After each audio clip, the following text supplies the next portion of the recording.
స్వార్థ బుద్ధి ఇంకెవరికి ఉన్నది చెప్పండి? వాళ్ళ అన్న ఎమ్మెల్యే ఉంటాడు, అది రిజర్వేషన్ కదా, బెల్లంపల్లి జనరల్లో పోటీ చేయవచ్చు కదా. వాళ్ళ నాన్న పార్లమెంట్ మెంబర్గా పెద్దపల్లి నుంచే గెలుచుకుంటూ వచ్చాడు కదా. ఇప్పుడు నువ్వు చెప్పిన ఆ పేరు గల్ల వ్యక్తి చెన్నూరు రిజర్వేషన్ నుంచే గెలిచాడు కదా. వాళ్ళ కొడుకుని తీసుకొచ్చి పెద్దపల్లి నుంచే గెలిపించింది కదా. వీళ్ళు వేల కోట్ల రూపాయల సంపదకు సంబంధించిన పారిశ్రామికవేత్తలు కదా. ఓకే, మరొక పేద మాలకు సంబంధించిన విషయంలో బెల్లంపల్లి ఇప్పియకపోయిండు, ఓ పేద మాలకు సంబంధించిన విషయంలో పెద్దపల్లి ఎంపీ ఇప్పియకపోయిండు, ఓ పేద మాలకు సంబంధించిన విషయంలో చెన్నూరు ఎందుకు ఇప్పియకపోయిండు? వాళ్ళపై జనరల్ పోటీ చేయవచ్చు కదా. వేల కోట్ల రూపాయలు ఉన్న వాళ్ళు 100 కోట్ల రూపాయలు పెట్టి గెలిపించుకునే శక్తి ఉన్నది కదా, వాళ్ళు జనరల్ సీట్లోకి రావచ్చు కదా. అంటే నేను ఎడ్యుకేషనల్ కానీ లేదా దోపిడిదారులే ప్రతినిధులు, సో మీరు దొంగలకు గజ దొంగలే ప్రతినిధులు. మాలలు మొత్తం దోపిడిదారులు అందరినీ ఎందుకంట వర్గీకరణ వ్యతిరేకించిన వాళ్ళు అంట. వర్గీకరణ వ్యతిరేకించే వాళ్ళ 100% అంటాం. మనువాదులు అని అంటున్నా కదా నేను. ఆనాడు దీన్ని కూడా తప్పు పడుతున్నారు. మాలల్ని మనువాదులు ఎట్లా అంటారు? అగ్రకులాన్ని మనువాదులు అనాలి కానీ మాలల్ని మనువాదులను ఎట్లా అంటారు? 2 రకాలుగా ఉన్నారు. అంబేద్కర్ సమన్యాయాన్ని వ్యతిరేకించిన వాళ్ళు ఆనాడు ఉన్నారు, అంబేద్కర్ సమన్యాయాన్ని సమర్థించిన వాళ్ళు ఆనాడు ఉన్నారు. అగ్రకులాల్లో సమన్యాయాన్ని అంగీకరించేటోళ్ళను మనువాదులు అనలే, సమన్యాయానికి అడ్డు తగిలేటోళ్ళను నన్ను మనువాదులు అన్నాడు. ఎవరు? అంబేద్కర్. మనువాదం అనే సంస్కృతి అగ్రకులాల్లోనే ఉన్నదని ఎట్లా అనుకుంటారు? దీన్ని ప్రధానంగా ఇవాళ నేను చర్చలకు చూశాను, చాలా మంది మాల నేతలు తప్పుపడుతున్నారు. మాలని మనువాదులను ఎట్లా అంటే వర్గీకరణ వ్యతిరేకించిన వాళ్ళు మనవాదులు కాకపోతే ఎందుకు చెప్పండి? తన కింది వాడి అవకాశాలు దోసుకుందాం అనుకునేటువంటి సంస్కృతి ఏంటి చెప్పండి? కింది వాళ్ళ హక్కులను గౌరవించిన వాళ్ళని ఏమంటారో చెప్పండి. అయితే అగ్రకులాలందరూ మనవాదులు అన్నారు, ఆయన ఎందుకు అన్నాడు? అగ్రకులాలను మనవాదులు ఎందుకు అన్నాడు? సమన్యాయాన్ని వ్యతిరేకించిన వాళ్ళు అంబేద్కర్ మనవాదులు అన్నాడు. వర్గీకరణ వ్యతిరేకించిన వాళ్ళని అంటున్నా. వర్గీకరణ వ్యతిరేకించే మాలలందరూ కూడా మనవాదులే. కానీ వాళ్ళు కూడా ఒక విధంగా దోపిడికి గురైన వాళ్ళే కదా. ఇప్పటికే అంటరాతనం వాళ్ళకు కూడా వాళ్ళ మీద కూడా ఎఫెక్ట్ చూపుతుంది కదా. అయితే అంటరానితనం గురవుతున్న వాళ్ళందరూ ఒకటేనా? సమాజం దృష్టిలో అంటరాని వాళ్ళందరూ దళితులే. మీకు ఒకటి చదివి వినిపిస్తా. ఏది? ఇది ఎవరి పుస్తకం? బాబాసాహెబ్ అంబేద్కర్ పుస్తకం, అంతే కదా. చదివిస్తున్నా. అంటరాని వాళ్ళు ఎవరు అని చెప్పి సైమన్ కమిషన్ మీరు విన్నారు కదా. సైమన్ కమిషన్ ముందు దళిత వర్గాల ప్రతినిధిగా ఈయన కొన్ని రిపోర్ట్స్ ఇచ్చేశాడు. సైమన్ కమిషన్ ప్రతినిధులు అంబేద్కర్ ఒక మాట అడుగుతారు. ఏది? అంబేద్కర్ నిమ్న జాతులు అస్పృశ్యులు అంటే అర్థం ఏంటి అన్నారు. అంటే ఆయన చెప్పేశాడు అంటరానితనానికి గురవుతున్న వాళ్ళందరూ అస్పృశ్యులే అంటారు. పోనీ అంటరానితనానికి గురవుతున్న వాళ్ళందరూ అస్పృశ్యులైనప్పుడు వాళ్ళ మధ్యలో కులాంతర వివాహాలు జరుగుతాయని అడుగుతారు. మా మధ్యలో జరగవు అని చెప్తాడు. కలిసి భోజనాలన్నా చేస్తారా అని చెప్తారు. ఇంతకుముందు లేవు కానీ ఇప్పుడు కొంత వస్తున్నాయని చెప్పడం జరిగింది. అంటే అంటరానితనానికి గురవుతున్న వాళ్ళందరి మధ్యలో ఐక్యత ఉన్నదని చెప్తున్నామా? సమానత్వం ఉన్నదని చెప్తున్నారు. అంబేద్కర్ చెప్పిండా? మాల మాదిగ మధ్య మ్యారేజెస్ అవుతున్నాయి కదా. వెంకటస్వామి ఇంట్లో మాల మాదిగలు ఎవరు లేరు, బ్రాహ్మణులు ఉన్నారు, కమ్మోళ్ళు ఉన్నారు. వెంకటస్వామి కొడుకులు చేసుకున్నది ఎవరిని? కొడుకులు చేసుకుంటున్నారు. వేరే వేరే అదర్ చెప్తారు, అదర్ మాలాస్ కాదు. ఈ సమాజంలో మార్పులు వస్తున్న కొద్దీ అన్ని కులాల మధ్యలో కొన్ని లవ్ మ్యారేజ్లు. ఇప్పటికీ డిస్క్రిమినేషన్ ఉందా? మాల మాదిగని డిస్క్రిమినేట్ చేస్తారా? మాల మాదిగని ఇప్పటికీ డిస్క్రిమినేషన్ ఉందా? ప్రతి ఊర్లో ఉంటుంది. ప్రతి ఊర్లో ఎందుకు లేదు? కలిసి తినే మా సమాధులు ఒకటి వాళ్ళ సమాధులు ఒకటే చెప్తారా? కలిసి తినే పరిస్థితి చెప్పాను. ఇప్పుడు కలిసి తినే విషయానికి వస్తామా? ఇప్పుడు అగ్రకులాలు ఏమన్నా దళితులను దూరం చేసి ఏదైనా ఫంక్షన్లో పోతే తింటుండ్రా? అట్లా వచ్చినట్టుగానే అందరిలో వస్తుంది. కానీ 2 పల్లెల మధ్యలో ఇచ్చిపుచ్చుకోవడాలు ఉన్నదా? సాంప్రదాయంగా ఇచ్చిపుచ్చుకోవడాలు ఉన్నదా? ఇప్పుడు మాదిగ పల్లెలో ఎవరికన్నా పెళ్లి కావాలి, మాదిగ పల్లెలకు వెళ్తారు. మాలపల్లెలో ఎవరికన్నా పెళ్లి కావాలి, మాలపల్లెలకు వెళ్తారు. ఎందుకు మరి? మాలపల్లె మాదిగపల్లె పక్క పక్కనే ఉన్నాయి కదా. వీళ్ళు అటు పోవచ్చు, వీళ్ళు ఇటు రావచ్చు కదా. ఎందుకు లేకుండా పోయింది? ఇద్దరి మధ్యలో సాంఘిక సమానత్వం లేదు కదా. మరి సాంఘిక సమానత్వం లేని వాళ్ళందరూ మేము ఐక్యత దెబ్బతింటుందని ఎట్లా మరి? అంటే రిజర్వేషన్ పాలాలు దోచుకోవడానికి మాత్రం ఐక్యత కావాలనా? సమానంగా చూసుకోవడానికి వర్గీకరణ వల్ల ఇంకా విభేదాలు పొడచూపుతాయని అంటున్నారు.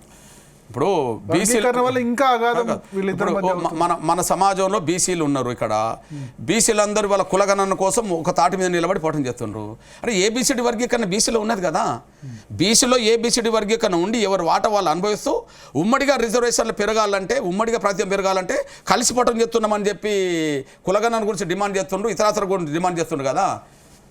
వర్గీకరణ బీసీలో జరగడం వల్ల అనైక్యత వచ్చిందా? ఐక్యత పెరిగిందా? వర్గీకరణ లేకపోవడం వల్ల ఇక్కడ ఐక్యత పెరుగుతుంది, వర్గీకరణ ఉండడం వల్ల అక్కడ ఐక్యత పెరుగుతుంది. ఈ సూత్రం అర్థం చేసుకోవాలి కదా. గట్టన్న మనకు హుజూర్ నగర్ నుంచి ఫోన్ లైన్లో సిద్ధంగా ఉన్నారు.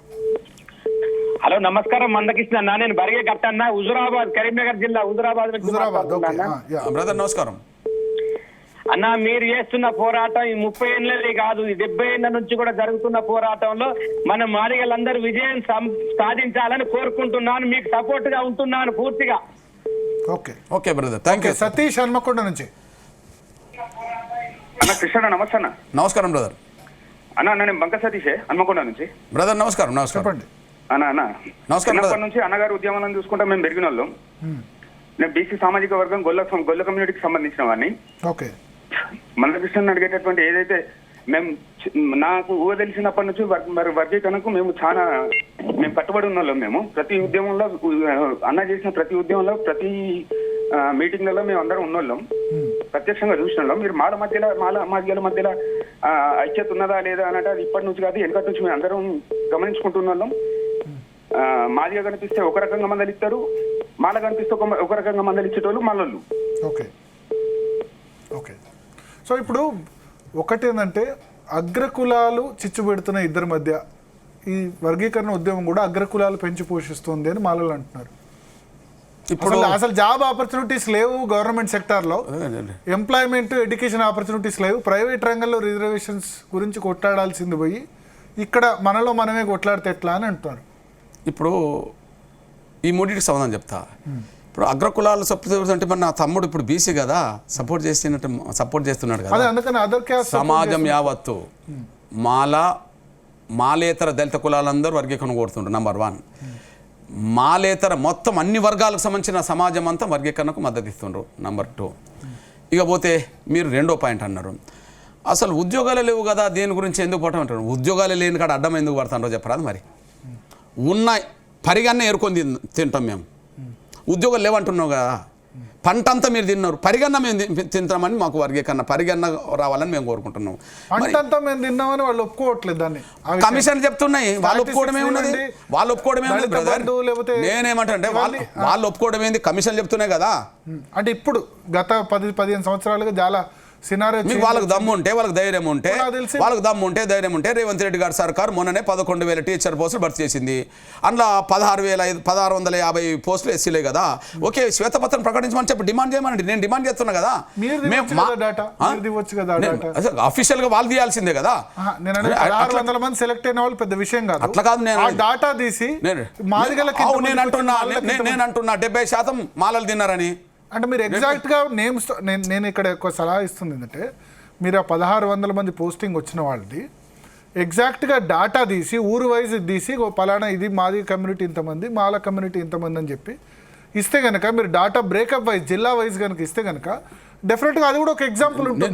ఎందుకంటే వాళ్ళు ఏమంటారంటే ఇప్పుడు ఎమ్మెల్యేలు కూడా 10 మంది మాదిగా 9 మంది మాల, 10-9 అంతేనా? 9 కూడా రావద్దు కదా, 10-9 కూడా రావద్దు కదా, వాళ్ళకి 4 రావాలి కదా. మాదిగలే ఉన్నారు. 70% మేము ఉన్నప్పుడు మా సంఖ్య పెరగాలి కదా. ఇంకా మా సంఖ్య పెరగబోవడానికి కారణం వాళ్ళ ఆధిపత్యమే కదా. మల్లికార్జున ఖర్గేని ఒప్పించుకొని రేవంత్ రెడ్డి గారిని సైలెంట్ చేసి తీసుకున్న ప్రాతినిధ్యం కదా. ఎగ్జాంపుల్ చెప్పనా నేను. ఓకే, మధురలో మల్లుబట్టి విక్రమార్క ఉన్నాడు, అదే జిల్లాలో సత్తుపల్లి ఉన్నది. సత్తుపల్లిలో మాదిగలు టికెట్ కోసం ప్రయత్నం చేసిండ్రు, మాదిగలు టికెట్ రాకుండా మాలలకు ఇప్పించుకున్నది మల్లుబట్టి విక్రమార్క కాదా? వాళ్ళకి పలుకుబడింది, మాకు లేదు. ఎగ్జాంపుల్ ఇప్పుడు వర్ధనపేట ఉన్నది. వర్ధనపేటలో ఇప్పుడు ఎవరైతే ఉన్నారో ఆయన వచ్చి ఇప్పుడు వర్గీకరణ వ్యతిరేకంగా మాట్లాడుతున్నాడు కదా, ఆయన టికెట్ మల్లికార్జున ఖర్గే దగ్గరికి పోయి మల్లుబట్టి విక్రమార్క దగ్గర పోయి తెచ్చుకున్నాడు. మాకు అక్కడ పలుకుబడి లేదు కదా. ఓకే, ఇక్కడ చొప్పదండి ఉన్నది. ఇప్పుడు నువ్వన్న పిల్లోడు ఎవరో ఆయన ఎవరి దగ్గర తెచ్చుకున్నాడు? రేవంత్ రెడ్డి దగ్గర ఉండి తెచ్చుకున్నాడు. మాకు ఆ పలుకుబడి లేదు కదా. ఇప్పుడు ఈయన ఉన్నాడు, వాళ్ళన్న బెల్లంపల్లిలో ఉన్నాడు. బెల్లంపల్లిలో ఉండంగా కూడా మళ్ళీ చెన్నూరులో టికెట్ తెచ్చుకోగలిగాడు కదా. వాళ్ళు రాజకీయ పలుకుబడితే వాళ్ళ సంఖ్య పెంచుకున్నారు, లేకపోతే వాళ్ళకి 4-5 రావాలి కదా తెలంగాణలో. మేము చెప్పదలుచుకున్నది ఒకటే, ఎస్సీ వర్గీకరణ విషయంలో అంగీకరించినంత వాళ్ళతో మేము ఐక్యతగా ఎందుకు ఉండాలి? మమ్మల్ని దోసుకోమని చెప్పి ఐక్యంగా ఉండాలనా? ఎస్సీ వర్గీకి సంబంధించిన వాళ్ళతో మేము ఐక్యంగా ఉంటాం, వ్యతిరేకించిన వాళ్ళతో మేము ఎందుకు ఉంటాం? ఇప్పుడు ఒక 5 ఎమ్మెల్యేలు మన సభకు అటెండ్ కాలేదు, వాళ్ళు మీకు సపోర్ట్ చేస్తున్నట్టు అది వాళ్ళు చెప్పుకోవాల్సిందే. ఇప్పుడు 4 ఎమ్మెల్యేలు ఏ కారణాల వల్ల అటెండ్ కాలేదో మేము ఎందుకు దాన్ని విశ్లేషించుకుంటాం? మాకు సంబంధం లేని విషయం అది. మీ 10 మంది ఎమ్మెల్యేలు మీరు ఐక్యంగా ఉన్నారా ఈ విషయంలో? ఉన్నవాళ్ళు వర్గీకరణ కోరుకుంటారు. 10 మందికి 10 మంది ఎందుకు వర్గీకరణ కానీ అంటే కోరుకుంటే వాళ్ళు ఏం చేస్తారు? నేను అనేది ఇంతకు ముందు చాలా తక్కువ ఉండే కదా రిప్రజెంటేషన్, ఇప్పుడు పెరుగుతోంది కదా అని నేను అంటున్నా. అరే నేను చెప్తున్నా తగ్గింది రిప్రజెంటేషన్ అంటున్నా నేను. పెరిగింది, 10 మంది ఇప్పుడు లాస్ట్ 2014 అయినా 19 అయినా వాటితో పోలిస్తే పెరుగుతోంది కదా. ఒక విషయం మీ దృష్టికి తీసుకొస్తున్నా నేను. సత్తుపల్లిలో మాదిగ ఎమ్మెల్యే ఉండే, ఇప్పుడు లేడు కదా. వర్ధన్నపేటలో మాదిగ ఓవరాల్ నేను అనేది 19లో చూస్తే కనుక మీరే ఎక్కువ ఉన్నారు కదా. 19 మందిలో 10 మంది మాదిగా, మాల 9 ఉన్నారు కదా. సరే, మీరు ఉండాల్సిన రిప్రజెంటేషన్ ప్రకారం 4 కంటే ఎక్కువ ఉండొద్దు అని అంటారు. జనాభా పరంగానే రిజర్వేషన్ ఏర్పడ్డప్పుడు జనాభా పరంగానే పంచుకోవాలి కదా. పంచుకుంటే మా మాట పొలిటికల్ పెరగదు కదా. రిజర్వేషన్స్ లో మళ్ళీ అట్లా ఉండదు కదా, ఓన్లీ ఎడ్యుకేషన్ ఎంప్లాయ్మెంటే కదా. నేనేమంటే పొలిటికల్ రిజర్వేషన్స్ కేటగరైజేషన్ లేదు. ఒక రంగానికి వర్తిస్తే రెండో రంగానికి కూడా వర్తిస్తుంది కదా, అదే సూత్రము. అంటే రాజకీయంగా కూడా అట్లా చేయాలని అంటారా? ఎందుకన్నద్దు? కేటగరైజేషన్ నేను చెప్పాను, ఇప్పుడు సంక్షేమ రంగంలో ఎవరు వాట వాళ్ళకి రావాలి, విద్యా రంగంలో ఎవరు వాట వాళ్ళకి రావాలి, ఉద్యోగ రంగంలో ఎవరికి వాట రావాలి, రాజకీయ రంగంలో ఎవరు వాట రావాలి. ఈ వర్గీకరణ కంప్లీట్ అయిన తర్వాత నెక్స్ట్ పోరాటం రాజకీయ రంగంలో కూడా వర్గీకరణ జరగాలంటారా? అన్ని రంగాల్లో ఎవరు వాట వాళ్ళకి దక్కాలి.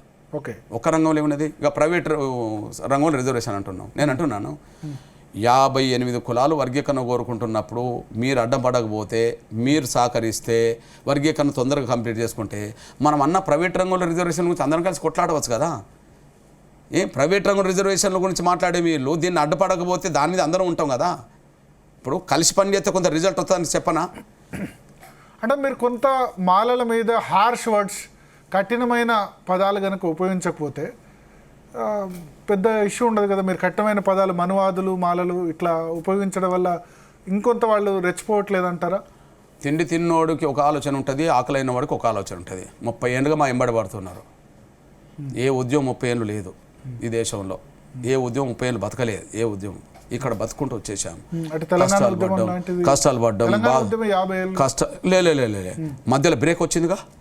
ఎంఆర్పిఎస్ ఉద్యమంలో మధ్యలో ఎప్పుడు బ్రేక్ రాలే. ఓకే, అంటే ఫలాలు అనుభవించినప్పుడు బ్రేక్ వచ్చేది 2000. అప్పుడు ఉమ్మడి అంశాలను ఉద్యమం చేసాంగా. ఏది ఫలాలు అనుభవిస్తున్న సమయంలో మేము మౌనంగా ఉన్నామా? మీరు గమనించాలా. ఒకటి, ప్రమోషన్లో రిజర్వేషన్ల గురించి కొట్లాడినాం.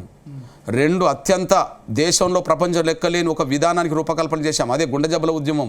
ఆరోగ్యశ్రీ పథకం వచ్చింది. ఆరోగ్యశ్రీ పథకం ఎప్పుడు వచ్చింది? 2004లో వచ్చింది. అంటే 2004లో అప్పటికి వర్గీకరణ అమలు జరుగుతుంది. అంటే మేము మౌనంగా లేము. మళ్ళీ 2003లో ప్రైవేట్ రంగంలో రిజర్వేషన్ల గురించి ఉద్యమానికి శ్రీకారం చుడుతూ తిరుగుతున్న కాలంలో వర్గీకరణ రద్దయింది. అంటే వర్గీకరణ అమలు జరిగిన కాలంలో కూడా సమాజం కోసం పాటుపడ్డం అనే విషయం మీ దృష్టికి నేను తీసుకొస్తున్నాను. నేను ఓకే, మీ అందరికీ ఒక విజ్ఞప్తి చేస్తున్నాను నేను. ఓకే, ఒక్క కులం వర్గీకరణ అడ్డు తగలకపోతే ఇంతకాలం ఎందుకుంటాం? కానీ ఇక్కడ